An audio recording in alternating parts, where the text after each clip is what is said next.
Hi, research class. Welcome to week 8 of research. I hope that you had a great weekend and that you're looking forward to moving into what is the second half of the semester, if you can imagine that. We are on the downward slide of this, right? So the assignments that you have for this week are going to ask you to continue to think about qualitative research from last week and then go back to thinking about your literature review. So there's a couple of things that I want you to think about. One is that I think with the vast majority of people, we are still in the middle of working on your qualitative research question from last week. My cat wants to say hi. If you hear a loud noise, that's him. So, if I haven't told you that your research question on qualitative research is great, then we need to keep working on that until you get to the end of that. So, if you've posted once, that doesn't mean you're done. You're not done until the workshop is complete, which means the back and forth is complete. For some of you, I think the differences between quantitative and qualitative research were a little bit confusing. One thing that you might want to do is to go back into that workshop and look at some of your classmates' postings. There's a couple of people who I think this just intuitively made sense to them, and they have really good postings, and so that might help you to sort of get a sense of what I'm looking for. The most important thing I want you to remember is that the difference between qualitative and quantitative is that qualitative data is data that we can look at and by analyzing things like words and themes. So it's not numbers, it's not experiments. There's not going to be a control group in an experiment. It's not the kind of data that you can gather by using scales, right? It's generally things that we get through interviews, focus groups, narrative, reading stuff that people have written. So think words, not data. And qualitative research questions are generally designed just to explore a topic. So a qualitative research question isn't generally going to be, is this intervention better than that one? But it might be, how does this intervention feel to the people who are doing it? Or what is the perspective of people who are getting this treatment about how it makes them feel? So those are the kinds of questions that we answer in qualitative research. It is different from quantitative research in a lot of ways, but it's a really useful part of social work data collection. And for some of us, qualitative research just feels much more intuitive, and it's sort of the way that some people think. Some people definitely gravitate more towards quantitative.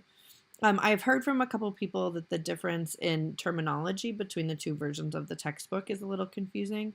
So if you have the older version of the textbook, just like positivistic research is now called quantitative research, interpretive research is the same thing as qualitative research. So if you are confused about that, please don't hesitate to shoot me an email.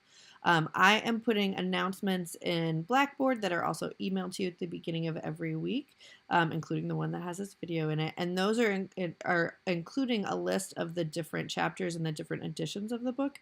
So if you're getting to the quiz and thinking like, oh, I read chapter 9, but this doesn't seem right, that could be that you have a different version, and that your chapter 9 is actually chapter 10 in the new text. So if you're not sure that you're reading the right chapter, look at the title. And if you're still not sure, before you do all that work, send me an email. We'll figure it out rather than you going through figuring it out the hard way.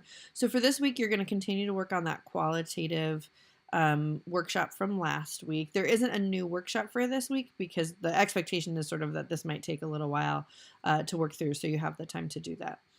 You're also going to do 2 quizzes this week that relate to the 2 chapters in your textbook on measurement. So again, I'll include in this announcement the chapter numbers for the 2 different versions of the text, but you want to make sure you're reading the right chapter. And then you have a synthesis worksheet. Now, we haven't talked about your literature reviews for a couple weeks, but don't forget.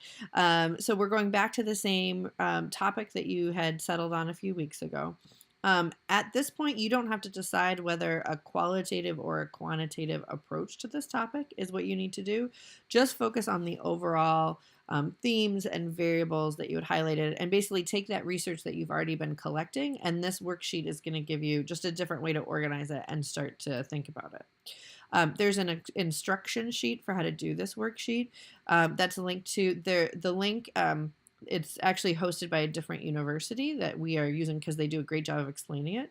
So the link is wrong in a couple of places. I'm including the correct link in this announcement. So just make sure you're using the correct week. Thanks to John Tay for noticing. I have it updated everywhere I can find it. But if you come across the broken one, just let me know and refer back to this announcement if you have questions.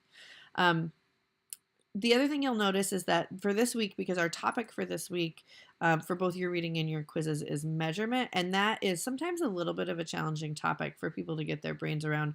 We measure every day, but this is a very research-focused way of thinking about measurement, so the terms that we use and sort of just the way of approaching it might be different from what you're used to.